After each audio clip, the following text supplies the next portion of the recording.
जिले के पहले कमिश्नर सतीश गणेश ने संभाला चार्ज। मीडिया से बात करते हुए कमिश्नर ने कहा कि लोगों के बीच में अच्छी पोलिसिंग बनाना पहली प्राथमिकता होगी। एक सवाल के जवाब में कमिश्नर ने कहा कि आगामी त्योहार को अच्छी तरीके से आयोजन करवाना हमारे लिए एक टास्क है, जिसे हम प्राथमिकता के तौर पर ले रहे हैं। और मीडिया के सवाल पर उन्होंने कहा कि कमिश्नरेट रूल लागू होने से जनता को अपनी पक्ष रखने में बहुत सहूलियत होगी और थानों के समस्त कार्यों में पारदर्शिता की जाएगी। बनारस के पुलिस कमिश्नर के रूप में आप चार्ज ले रहे हैं, तो आखिर आपकी प्राथमिकताएं क्या हैं? देखिए, सर्वप्रथम हमारी प्राथमिकता ये है कि जनता को ये जो नई कार्यप्रणाली हमारे माननीय मुख्यमंत्री जी के अनुमोदन से मिला है, उसमें जनता को ग्राउंड लेवल पे पुलिसिंग में परिवर्तन दिखाई दे, नज़र आए। सिटीजन ओरिएंटेड पुलिसिंग हम करेंगे।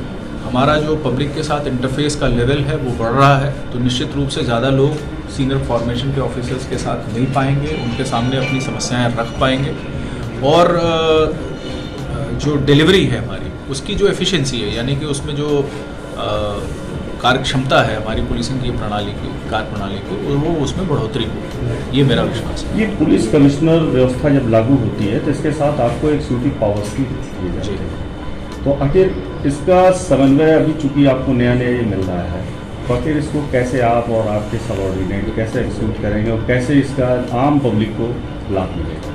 नहीं, देखिए, ऐसा है, ऑलरेडी हमें आप लोग अवगत हैं कि हमारे प्रदेश में 2 महानगरों में ये व्यवस्था पिछले 15 माह से लागू है। तो कहा जाता है कि हमें व्हील को रीइन्वेंट नहीं करना चाहिए। उनके जो अनुभव हैं, उनके अनुभवों का जो सार है, उसको हम एकत्रित कर चुके हैं।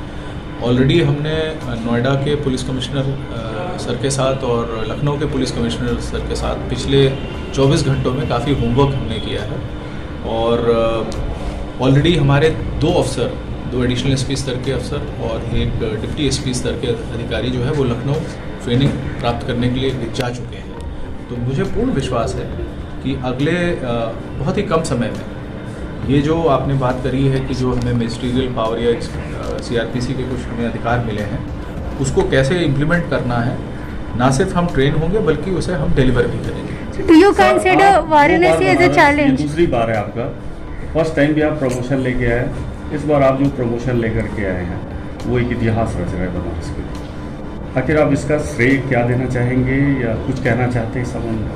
नहीं, एक्चुअली मैं ब्लैंक।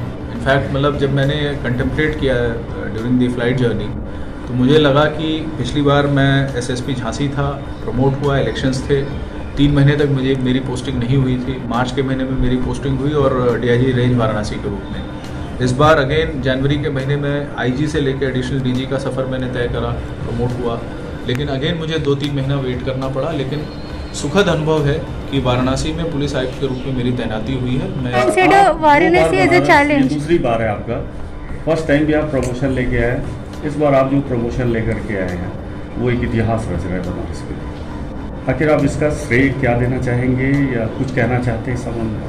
नहीं, एक्चुअली मैं ब्लैंक। इनफैक्ट मतलब जब मैंने कंटेम्पलेट किया ड्यूरिंग द फ्लाइट जर्नी, तो मुझे लगा कि पिछली बार मैं एसएसपी झांसी था, प्रमोट हुआ, इलेक्शंस थे, 3 महीने तक मेरी पोस्टिंग नहीं हुई थी। मार्च के महीने में मेरी पोस्टिंग हुई और डीआईजी रेंज वाराणसी के रूप में। इस बार अगेन जनवरी के महीने में आईजी से लेकर एडिशनल डीजी का सफ़र मैंने तय करा, प्रमोट हुआ, लेकिन अगेन मुझे 2-3 महीना वेट करना पड़ा। लेकिन सुखद अनुभव है कि वाराणसी में पुलिस आयुक्त के रूप में मेरी तैनाती हुई है। मैं ऐसे बाबा का So do you consider Varanasi as a challenge for you? In fact, policing is a very challenging job as a profession. Varanasi per se is a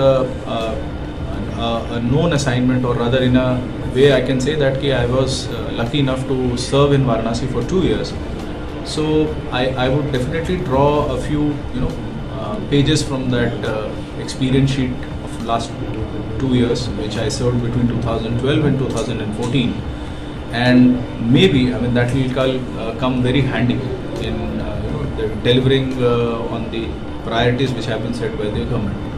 5 प्रमुख चुनौतियां आपने जो बनारस में प्रायोरिटी 5, अगर ये 5 हम गिनाएंगे तो जो बाकी के 6 हैं उनके साथ नाइंसाफी होगी। इसलिए प्राथमिकता जो है जो जनता तय करेगी, प्राथमिकता वो है जो जनता की मांग हो, यही हमारी